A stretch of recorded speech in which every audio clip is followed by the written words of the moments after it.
இன்றைய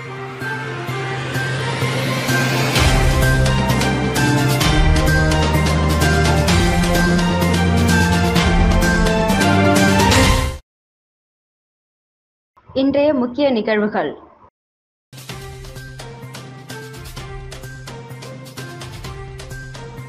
சோனியா ராகுல் பதவி விலக கோரி காங்கிரஸ் அலுவலகத்தை முற்றுகையிட முயன்ற பாஜகவினர் போலீசாருடன் தள்ளுமுள்ளு.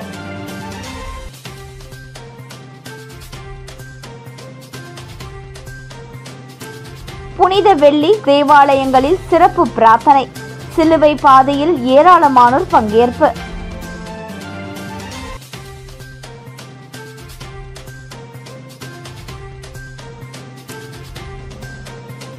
தடையை மீறி மீன்பிடித்தால் தடைக்கால நிவாரணம் வழங்கப்படாது, மீனவர்களுக்கு அரசு எச்சரிக்கை.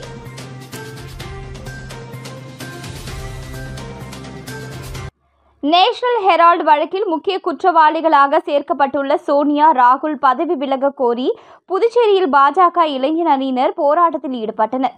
அப்பொழுது அவர்களின் உருவப்படத்தை எரிக்க முயன்றும் காங்கிரஸ் கட்சி அலுவலகத்தை முற்றுகையிட முயன்ற அவர்களை போலீசார் தடுக்க முயன்றதால் போலீசாருக்கும் போராட்டக்காரர்களுக்கும் இடையே தள்ளுமுள்ளு ஏற்பட்டது. நேஷனல் ஹெரால்டு வழக்கில் முக்கிய குற்றவாளிகளாக காங்கிரஸ் கட்சியின் சோனியா ராகுல் ஆகியோர் சேர்க்கப்பட்டுள்ளனர். இந்த நிலையில் குற்றம் சாட்டப்பட்ட இருவரும் பதவி விலக கோரி புதுச்சேரி பாஜக இளைஞர் அணியினர் அண்ணா சாலை, காமராஜர் சாலை சந்திப்பில் கண்டன ஆர்ப்பாட்டத்தில் ஈடுபட்டனர். அப்பொழுது ராகுல், சோனியா புகைப்படத்தை எரிக்க முயன்றதால் பரபரப்பு ஏற்பட்டது. தொடர்ந்து காங்கிரஸ் கட்சியை முற்றுகையிட முயன்ற பாஜக இளைஞர் அணியினரை போலீசார் தடுத்து நிறுத்தியதால் போலீசாருக்கும் போராட்டக்காரர்களுக்கும் இடையே கடுமையான தள்ளுமுள்ளு ஏற்பட்டது.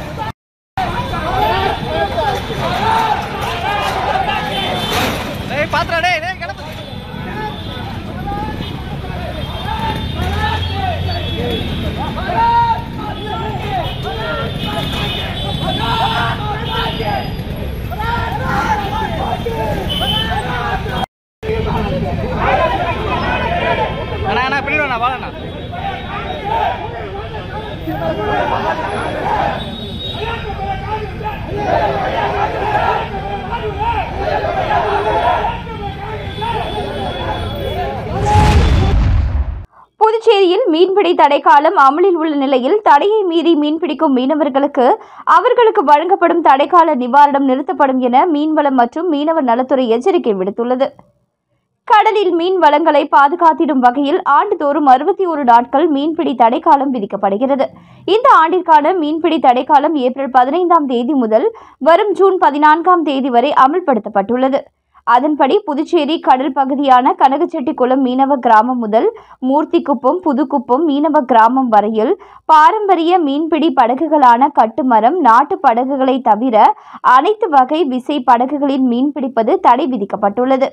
மேலும் எந்திரம் பொருத்திய ஃபைபர் படகில் மீன்பிடிப்பதும் தடை செய்யப்பட்டுள்ளது. இந்த நிலையில் அரசு விதித்துள்ள தடையை மீனவர்கள் கட்டாயம் பின்பற்ற வேண்டும் எனவும், தடையை மீறி தொழிலில் ஈடுபடும் மீனவர்களுக்கு புதுச்சேரி அரசு மீன்வளத்துறையால் வழங்கப்படும் மீன்பிடி தடைக்கால நிவாரணம் நிறுத்தப்படும் என மீன்வளத்துறை இயக்குநர் இஸ்மாயில் தெரிவித்துள்ளார். புனித வெள்ளியை ஒட்டி புதுச்சேரியில் உள்ள கிறிஸ்தவ தேவாலயங்களில் நடைபெற்ற சிறப்பு பிரார்த்தனை மற்றும் சிலுவை பாதை நிகழ்ச்சியில் ஏராளமான கிறிஸ்தவர்கள் கலந்து கொண்டு பிரார்த்தனை செய்தனர். இயேசு கிறிஸ்து சிலுவையில் அறையப்படுவதற்கு முன்பு 40 நாட்கள் உபவாசம் இருந்த நாட்களை தான் உலகம் முழுவதும் உள்ள கிறிஸ்தவர்கள் ஆண்டுதோறும் தவக்காலமாக கடைபிடிக்கின்றனர். மேலும் இந்த தவக்காலம் சாம்பல் புதனன்று தொடங்கியதை தொடர்ந்து இந்த நாட்களின் கடைசி ஞாயிற்றுக்கிழமைக்கு முந்தைய வெள்ளிக்கிழமையை புனித வெள்ளியாக இயேசு கிறிஸ்து சிலுவையில் அறையப்பட்டதை கிறிஸ்தவர்கள் நினைவு கூறுகின்றனர். இதையொட்டி புதுச்சேரியில் உள்ள அனைத்து தேவாலயங்களில் சிறப்பு பிரார்த்தனைகள் மற்றும் திருப்பலிகள் நடைபெற்றது. புதுச்சேரி தூய ஜென்மராக்கினி அன்னை ஆலயத்தில் புதுச்சேரி கடலூர் மறை மாவட்ட பேராயர் பிரான்சிஸ் கலிஸ்ட் தலைமையில் இயேசுபிரான் மரணத்தை நினைவுபடுத்தும் சிலுவை பாதை மற்றும் சிறப்பு திருப்பலி நடைபெற்றது. தொடர்ந்து தூய ஜென்மராக்கினி அன்னை ஆலயத்தில் இருந்து தொடங்கிய சிலுவை பாதை பேரணியில் பேராயர் சிலுவையை சுமந்து முன்னே செல்ல ஆயிரக்கணக்கான கிறிஸ்தவர்கள் பின்தொடர்ந்து சென்றனர். சிலுவை பாதை பேரணி முக்கிய வீதிகள் வழியாக சென்று இறுதியில் ஆலயத்தில் நிறைவு பெற்றது. இதேபோல புதுச்சேரியில் உள்ள தூய இருதய ஆண்டவர் பசிலிக்கா பேராலயம், வில்லியனூர் மாதா ஆலயம் உள்ளிட்ட பல்வேறு பேராலயங்களில் சிலுவை பாதை நிகழ்ச்சி நடைபெற்றது.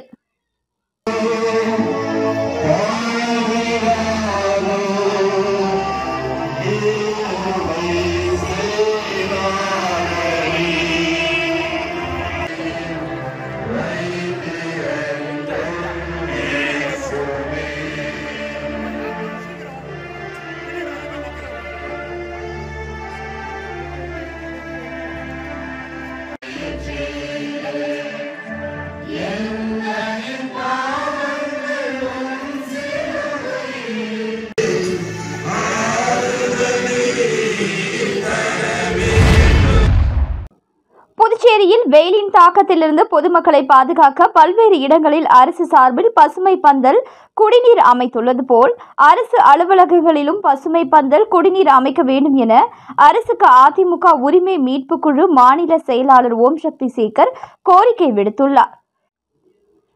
இதுகுறித்து அவர் விடுத்துள்ள அறிக்கையில், புதுவை மாநிலத்தில் வெயிலின் தாக்கம் நாளுக்கு நாள் அதிகரித்து வருகிறது.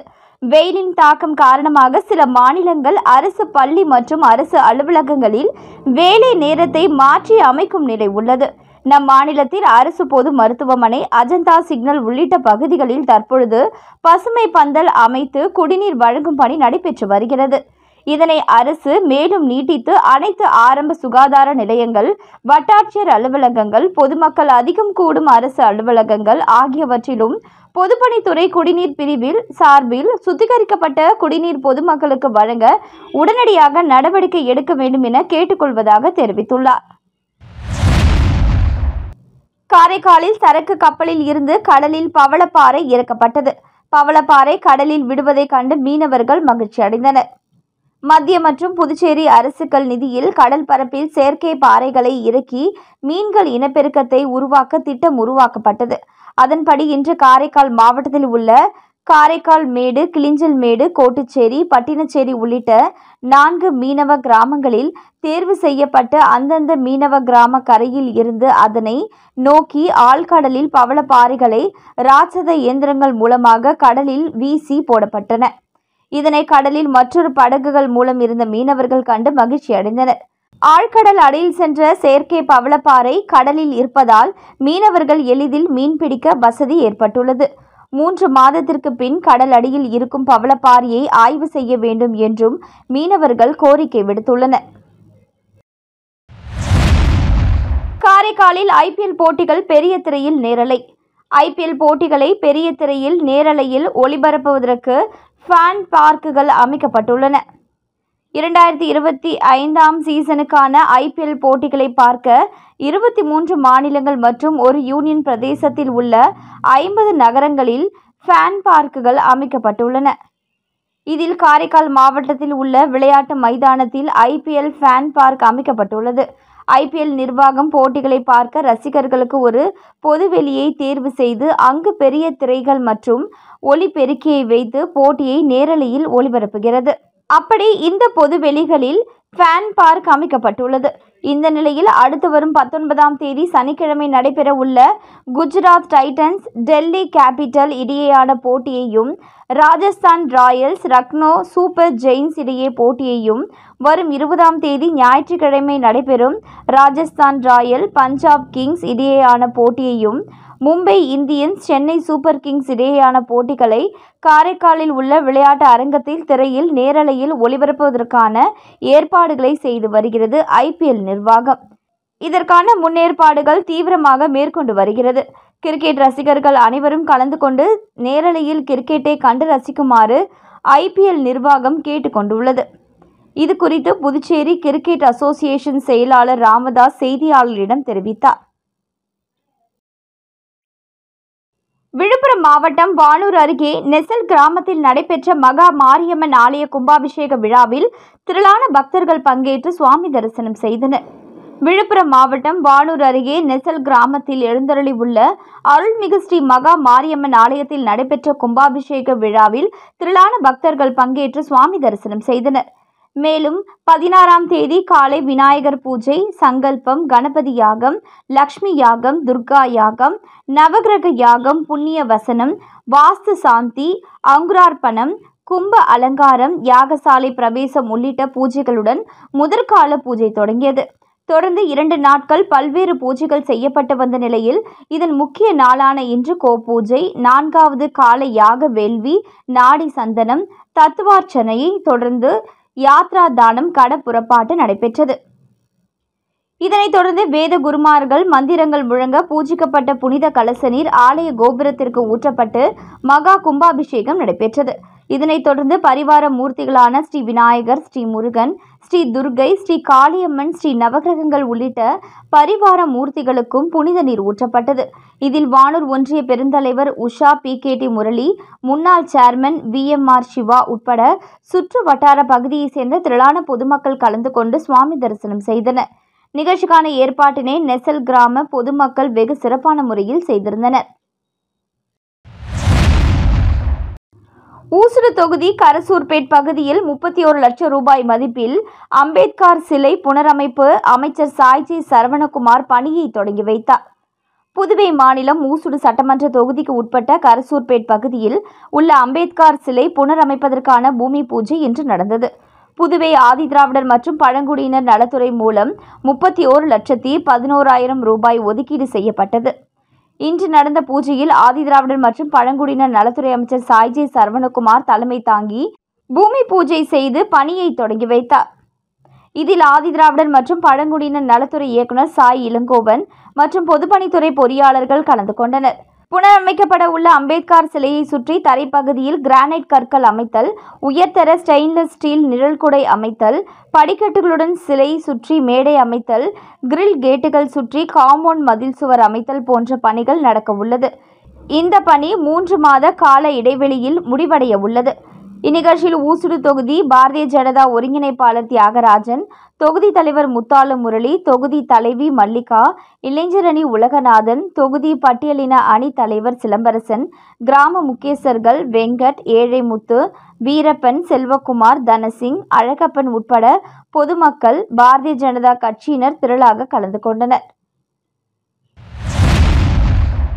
கணுவாப்பேட்டை புதுநகர் பகுதியில் எழுந்தருளி உள்ள அருள்மிகு ஸ்ரீ புத்து மாரியம்மன் ஆலய 17ஆம் ஆண்டு உற்சவ திருவிழாவை முன்னிட்டு பார்சாகை வார்த்தல் நிகழ்ச்சி நடைபெற்றது. புதுச்சேரி மாநிலம் வில்லியனூர் கணுவாப்பேட்டை புதுநகர் 3வது பிளாட் திருக்காஞ்சி வீதியில் எழுந்தருளி இருக்கும் அருள்மிகு ஸ்ரீ புத்து மாரியம்மன் ஆலய 17ஆம் ஆண்டு உற்சவ திருவிழா வெகு விமரிசையாக நடைபெற்றது. மேலும் கடந்த வியாழக்கிழமை அன்று கணபதி ஹோமத்துடன் அம்மனுக்கு அபிஷேக ஆராதனைகளும் அதனைத் தொடர்ந்து கொடியேற்றுதல் நிகழ்ச்சியும் நடைபெற்றது. தொடர்ந்து முக்கிய நிகழ்வாக கரக ஊர்வலமும் அதனைத் தொடர்ந்து அம்மனுக்கு பார்சாகை வார்த்தல் நிகழ்ச்சியும் நடைபெற்றது. இதில் திரளான பக்தர்கள் கலந்து கொண்டு அம்மனுக்கு கூழ் வார்த்து தங்களது வேண்டுதலை நிறைவேற்றினர். தொடர்ந்து அம்மனுக்கு மகா தீபாராதனை காண்பிக்கப்பட்டது. இவ்விழாவில் சிறப்பு அழைப்பாளராக தொழிலதிபர், சுப்ரீம் கோர்ட் மற்றும் ஃபேப்ரிகேட்டர்ஸ் நிறுவனர் பூபதி கலந்து கொண்டு சுவாமி தரிசனம் செய்தார். தொடர்ந்து ஆலயத்தில் அவருக்கு முதல் மரியாதை செய்யப்பட்டது. இந்நிகழ்ச்சிக்கான ஏற்பாட்டினை தலைவர் நாராயணசாமி, ஆலய விழா குழுவினர், கிராம மக்கள் மற்றும் 3வது பிளாட் இளைஞர்கள் வெகு சிறப்பான முறையில் செய்திருந்தனர். Puducherry Christ Institute of Technology கல்லூரியில் 2025ஆம் ஆண்டு வருடாந்திர விளையாட்டு மற்றும் ஆண்டு விழா நடைபெற்றது. புதுச்சேரி மாநிலம் ராமநாதபுரத்தில் அமைந்துள்ள கிறிஸ்ட் இன்ஸ்டிடியூட் ஆஃப் டெக்னாலஜி கல்லூரியில் 2025ஆம் ஆண்டு வருடாந்திர விளையாட்டு மற்றும் ஆண்டு விழா நடைபெற்றது. இந்நிகழ்ச்சியில் கல்லூரியின் சேர்மன் டாக்டர் SR சாம்பால் தலைமை தாங்கினார். கல்லூரியின் இயக்குநர் குமாரவேல் முன்னிலை வகித்தார்.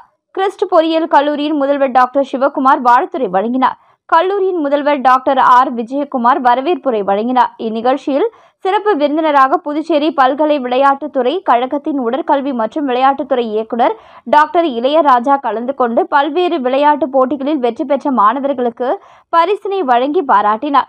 இதனைத் தொடர்ந்து மாணவர்களின் கலை நிகழ்ச்சிகள் நடைபெற்றது. இந்நிகழ்ச்சியில் சாம்பால் கல்வி அறக்கட்டளை அங்கம் வகிக்கும் கல்லூரியின் முதல்வர்கள், பள்ளி முதல்வர்கள், துறை தலைவர்கள், பேராசிரியர்கள், ஊழியர்கள் மற்றும் மாணவர்கள் கலந்து கொண்டனர். இந்நிகழ்ச்சிக்கான ஏற்பாடுகளை கிறிஸ்ட் இன்ஸ்டிடியூட் ஆஃப் டெக்னாலஜி கல்லூரி பேராசிரியர்கள் மற்றும் மாணவர்கள் சிறப்பாக செய்திருந்தனர். சமூக சேவகர் சரண் பிறந்த நாள் விழாவினை முன்னிட்டு பத்துக்கண்ணு பகுதியில் பொதுமக்களுக்கு நீர்மோர், தர்பூசணி, கிர்னி பழம் உள்ளிட்டவற்றை வழங்கி சிறப்பாக கொண்டாடினர். புதுச்சேரி மாநிலம் மூசுடு சட்டமன்ற தொகுதிக்கு உட்பட்ட கூடப்பாக்கம் கிராமத்தை சேர்ந்த சமூக சேவகர் சரண் கடந்த சில காலமாக சமூக சேவைகளில் ஈடுபட்டு பல்வேறு வகையில் பொதுமக்களுக்கு உதவி செய்து வருகிறார். அதன் ஒரு பகுதியாக கோடை வெயிலின் தாக்கம் நாளுக்கு நாள் அதிகரித்து வருவதன் காரணமாக பொதுமக்கள் பல்வேறு சிரமத்திற்கு உள்ளாகி வருவதை கருத்தில் கொண்டு தனது பிறந்தநாள் விழாவினை முன்னிட்டு பத்துக்கண்ணு 4 முனை சந்திப்பில் பொதுமக்களுக்கு நீர்மோர், தர்பூசணி, கிர்னி பழம் உள்ளிட்ட குளிர்ச்சூட்டும் பழங்களை ஜூஸாக பொதுமக்களுக்கு வழங்கி கொண்டாடினார். தொடர்ந்து நண்பர்கள் ஏராளமானோர் கலந்து கொண்டு சமூக சேவையில் ஈடுபட்டு வரும் சரணை பாராட்டி பொன்னாடை அணிவித்து பிறந்தநாள் வாழ்த்து தெரிவித்தனர். மீண்டும் இன்றைய முக்கிய நிகழ்வுகள்.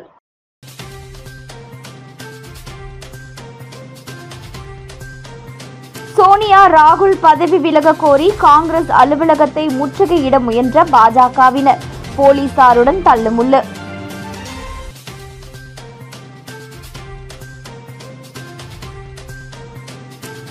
புனித வெள்ளி தேவாலயங்களில் சிறப்பு பிரார்த்தனை, சிலுவை பாதையில் ஏராளமானோர் பங்கேற்பு.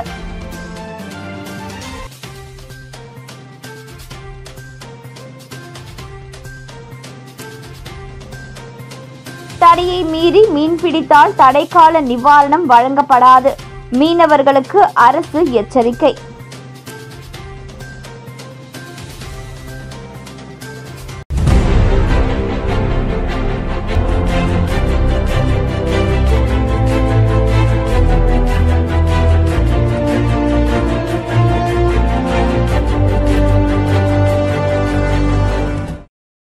செய்திகளை உடனுக்குடன் தெரிந்து கொள்ள மெட்ரோ யூடியூப் சேனலை சப்ஸ்கிரைப் செய்யவும்.